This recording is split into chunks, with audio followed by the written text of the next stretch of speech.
ഇന്ത്യയുടെ സാമ്പത്തിക പ്രതിസന്ധി സ്വയം വരുത്തിവെച്ചത് ഇന്ത്യയും യുഎസും അല്ല കാരണമെന്ന് നവാസ് ഷെരീഫ്. 40 ബന്ദികൾക്ക് പകരം ഒരാഴ്ച വെടിനിർത്താമെന്ന് ഇസ്രായേൽ. യുദ്ധം പൂർണ്ണമായി നിർത്താതെ ചർച്ചയില്ലെന്ന് ഹമാസ്. റഷ്യക്കെതിരെ യുദ്ധത്തിന് 5 ലക്ഷം പട്ടാളക്കാർ ഇനിയും വേണമെന്ന് യുക്രൈൻ സൈന്യം. ആവശ്യം തള്ളി സെലൻസ്കി.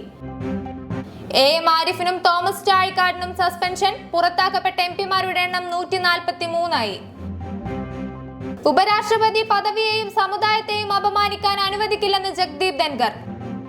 പാർലമെന്റിൽ സംസാരിക്കാൻ അനുവദിക്കുന്നില്ല, ദളിതനായതുകൊണ്ടെന്ന് പറയണോ എന്ന് മല്ലികാർജുൻ ഖാർഗെ. എന്റെ മൊബൈലിലെ വീഡിയോ ആണ് പ്രശ്നം, പ്രതിപക്ഷ എംപിമാരെ പുറത്താക്കിയത് നിങ്ങൾക്ക് വിഷയമല്ലെന്ന് മാധ്യമങ്ങളെ വിമർശിച്ച് രാഹുൽ ഗാന്ധി. ഇന്ത്യ സഖ്യത്തിനൊപ്പം ചേരാം, എന്നാൽ BSPയെ ഒഴിവാക്കണമെന്ന് കോൺഗ്രസിനോട് സമാജ്വാദി പാർട്ടി.